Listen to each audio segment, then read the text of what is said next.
दोस्तों, मेरे पीछे जो ये फ़ोटो है ये एक रिटायर आईपीएस ऑफिसर की है और इन्होंने अभी 3 दिन पहले ही सुसाइड किया है।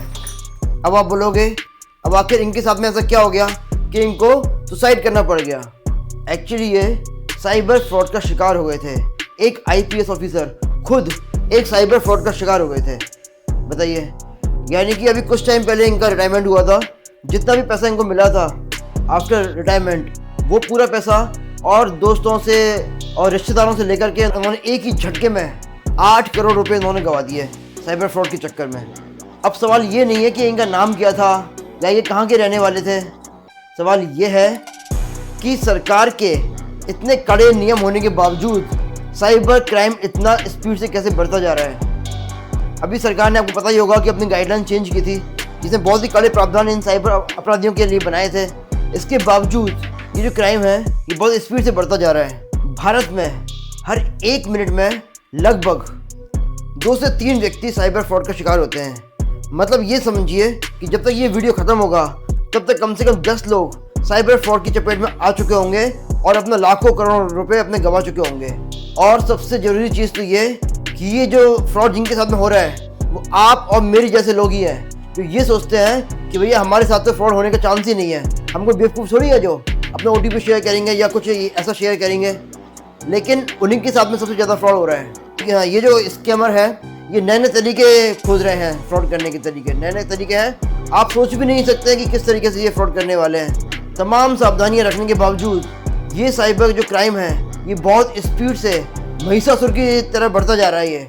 और ऐसे में समझने की बात यह है कि अगर ये फ्रॉड आपके साथ में होता है तो क्या सावधानी आपको रखनी पड़ेगी। यस, घबराना बिल्कुल भी नहीं है। यदि ये फ्रॉड आपके साथ में होता है तो बिल्कुल भी आपको घबराना नहीं है। करना क्या है, सबसे पहले 1930 1930 ये आप नंबर दिमाग में बैठा लीजिए। 1930 1930 1930 इस नंबर पे कॉल करना है। अपना मोबाइल उठा के सबसे पहले इस पे कॉल करना है। ना किसी फ्रेंड को, ना किसी रिश्तेदार को, किसी को कॉल नहीं करना है। सबसे पहले इस नंबर पे कॉल करना है। यस, या फिर इस नंबर पे कॉल करना है या फिर cybercrime.gov.in इस पर अपनी कंप्लेंट डालनी है कि भाई कैसे कैसे आपके साथ में साइबर क्राइम हुआ है। ये आपसे बात करेंगे, है ना, और क्या क्या आपको सावधानी रखनी है वो पूरी चीज़ आपको बताएंगे कि क्या क्या स्टेप आपको फॉलो करनी है। ठीक है, पहली स्टेप तो क्या हो गई, 1930 या फिर cybercrime.gov.in पे क्लिक करना है। अच्छा, एक चीज़ और ध्यान रखना है, cybercrime.gov.in इसी पे ही क्लिक करना है। cybercrime.com.in इनमें से ऐसी किसी भी दूसरी जो वेबसाइट है उन पर क्लिक नहीं करना है।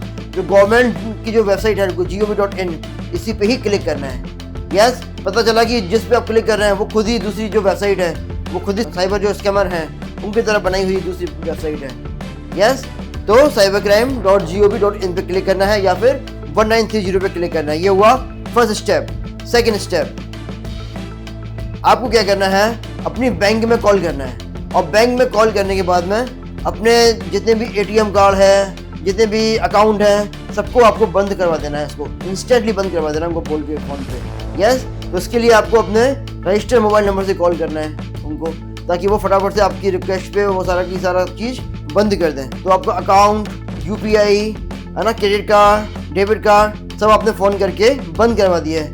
तीसरा जो काम करना है वो आपको ये करना है कि गूगल पे सर्च करना है कि nearest cyber crime police station कौन सा है।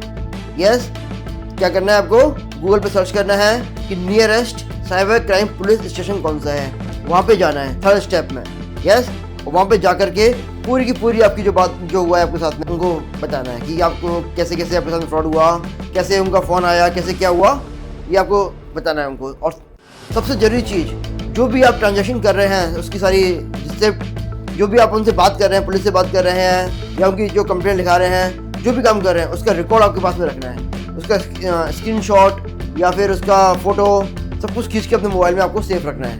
हाँ, और एक सारा का सारा जो पैसा है आपका, सारा की सारा पैसा एक ही अकाउंट में नहीं रखना है, कम से कम 2 या 3 अकाउंट में रखना है, ताकि एक बार में सारा पैसा आपका नहीं चला जाए। ठीक है, तो बहुत ज़्यादा दुख होता है जब आपकी जो मेहनत की जो कमाई है वो ऐसी ही कोई भी उड़ा के ले जाता है कि आपको दुखी बिल्कुल भी नहीं होना है। आपको दुखी नहीं होना है। ये जो साइबर अपराधी हैं रोज़ नए नए तरीके निकाल करके अपराध करते हैं। तो ऐसे में बड़ा ही मुश्किल है कि भाई हम कहाँ से सावधानी बरतें, कहाँ से क्या करें। अब ये देखिए, जब एक आईपीएस ऑफिसर इसके साथ में जब क्राइम हो सकता है तो अब आपकी मेरी तो कोई हैसियत ही नहीं है, तो किसी के भी साथ में ये क्राइम हो सकता है। ये स्कैमर बहुत ही ज़्यादा समझदार होते हैं, बहुत ही ज़्यादा शातिर होते हैं, ठीक है। तो आपको दुखी बिल्कुल भी नहीं होना है, क्योंकि डेली की डेली लगभग लाखों लोगों के साथ में ये क्राइम हो रहा है। क्योंकि फ्रॉड हो जाने पर बहुत भारी दुख होता है, क्योंकि आपकी मेहनत की जो कमाई है वो एक झटके में आपको उड़ा के ले जाता है ना। जिससे आपके काफ़ी सारे जो सपने थे वो जुड़े हुए थे कि मैं ये काम करूँगा, मैं वो काम करूँगा, अब सब कुछ धराशायी हो गया। अब यकीन मानिए थोड़े टाइम में ही आपका जीवन वापस से पहले की तरफ पटरी पर आ जाएगा, है ना। लेकिन कोई भी गलत स्टेप नहीं उठाना है। ये असल में आपके धैर्य की परीक्षा है, और आप अकेले नहीं हैं जिसके साथ में इस तरह का क्राइम हुआ है, ठीक है। तो कोई भी एक गलत स्टेप लेने से पहले एक बार अपने परिवार के बारे में जरूर सोचना है कि भाई आप चले गए तो उनका क्या होगा पीछे। याद रखिए, हाथ पर हाथ रख के बैठने से कुछ नहीं होगा, है ना। आपके द्वारा किया हुआ इंस्टेंट जो काम है वही आपको काम आएगा। हो सकता है कि आपको पूरा पैसा वापस से रिकवर हो जाए। और इस वीडियो को ज़्यादा से ज़्यादा लोगों के साथ शेयर कीजिए, क्योंकि क्राइम किसी के भी साथ में हो सकता है, और कई बार एक सही जानकारी किसी को गलत फैसला लेने से रोक सकती है।